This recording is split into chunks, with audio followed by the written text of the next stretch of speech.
struggle खालाम जे खस्थ' खालामबोबाय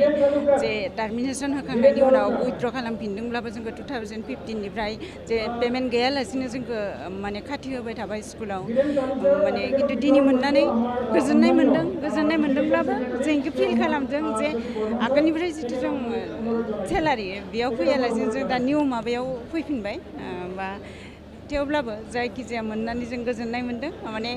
खुसिखौथ' दिन्थिनो हाया खुसिनिथ' सिमना थाखाया ओंखायनो आं गोजोननाय मोनदों जाय समावनोखि खाथिबोबाय थानांदोंमोन बै समनि एक्सपिरियेन्सआ माबायदिमोन खाथिनानै थानाय बुंनाय लोगो लोगोनो जों माने ओरैबायदि स्ट्रागल जाखायो जे जों दरमाहा गैया माने जों न'आव खामानि मावनांगौ जों गथ' गथायखौ जोङो मोजां गथ'फोरनो माबा होनांगौ माने टाइम होनांगौ फरायसाफोरनो टाइम होनांगौ जायो माने बिदि खाथिना थानायनि थाखाय सासे टिचारनि लाइफआ जाय मोनदांदों बेखौसो मिथिगोन आरो दा बेखौ बुंनानैबो आं खोन्थानो हाया जे बहुद स्ट्रागल आरो दिनै खुसि मोनबाय साबायखर होबाय जे मानगोनां बिथां प्रमद बर' सारनिसिम आरो जे माने अफिसियेल स्टाफआ जिखिनिखौ मावनानै बा स्ट्रागलनि गेजेरजों जोंनो जेखिनिखौ माने दिनै लाइफ गोदान मोनसे जुरिफिननानै होबाय बिनि थाखाय बिथांनिसिम थेंक इउ दिनै मोजां मोनसे सान 1999 नि जि फोरोंगिरिनि जे एपइन्टमेन्ट बे एपइन्टमेन्टखौ थांनाय समाव बिटिसि जे सरकार बे सरकारा बाक्सा जिल्लानि जायफोर फोरोंगिरिफ्रा 1999 आव एपइन्टमेन्ट मोन्दोंमोन बिनि गोबांखौनो बिथांमोना बे एपइन्टमेन्टखौ मोनसे नंखाय एपइन्टमेन्ट होननानै बिथांमोना बे एपइन्टमेन्टखौ दाननानै होदोंमोन बिनि सायाव गोबां रायलायनाय जादों दुलाराय बर' फरायसा आफाद बर' थुनलाइ आफाद बे समाव गोबां सावरायनानै थांनाय जे समनि सरकार बे सरकारखौ बुंनाय जादोंमोन ओरैनोबो जोंहा बर' मिडियाम स्कुलफ्राव बा जोंनि ओनसोलनि स्कुलफ्राव फोरोंगिरि गैया गोबां स्कुलावनो जिर' टिचार सिंगेल टिचार बेनिखायनो बै समनि आसाम सरकारा जिहेतु एपइन्टमेन्ट होदों जाय एपइन्टमेन्टआ नलबारि जिल्लायावबो जादोंमोन आरो नलबारि जिल्लाया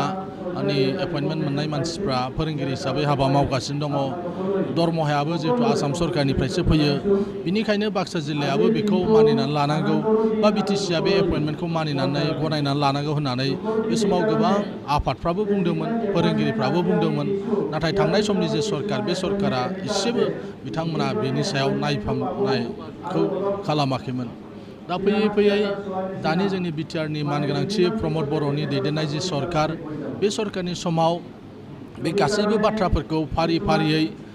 बे बाथ्राफोरखौ नायखांफिननाय जादों बिथांमोननि एपइन्टमेन्टआ बोरै जायामोन नलबारिया मोनोबाय बा जोंनि बाक्साया मानो मोनाखै बा गुबुन गुबुन जिल्लायाव जि एफा एनै दङ बिथांमोननि साख्रिया मानो जादिया मानो दाननाय जाखो बेफोर गासैखौबो नायफामफिननानै नुबाय जे बिथांमोननि जे एपइन्टमेन्ट बे एपइन्टमेन्टआ नंगुबैनो होनाय एपइन्टमेन्टमोन लिगेलि होनाय एपइन्टमेन्टमोन दा बिनिखायनो दानि बिटिआरनि सरकारा बे गासैखौबो नायफामफिननानै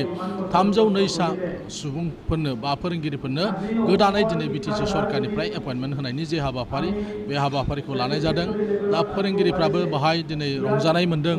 गोबाव बोसोर जाबायमोन जेंनाया सुस्रांजायाखै दिनै एपइन्टमेन्ट मोननो हाबाय सोरबायाथ' रिटायार जानोसै बावला दान मोनब्रै दान मोनबा दङ सोरहाबा अब्लाबो जोबथा समाव सरकारा जे गनायबाय दानि गोदान सरकारा बेखौ मोननानै बिथांमोना जोबोद रंजानाय मोन्दों आरो बैफोर स्कुल जेराव सिंगेल टिचार जानानै दङ बिथांमोनाबो दिनै माने आरोबाव टिचार मोनसिगोन बेनि थाखाय दिनै समाजाबो मोनसे रंजानाय मोन्दों आरो जोंबो बिथांमोननो एपइन्टमेन्ट होनो मोननानै जोंनि जे सरकार बे सरकाराबो गोजोननाय मोन्दों बे गासैबो बाथ्राफोरखौ नायगासिनो दङ नायफामफिनगासिनो दङ आरो बेनिखायनो जोङो मिजिंथिदों जे उनावबो जों माखासेखौबो आरो होबावनो हागोन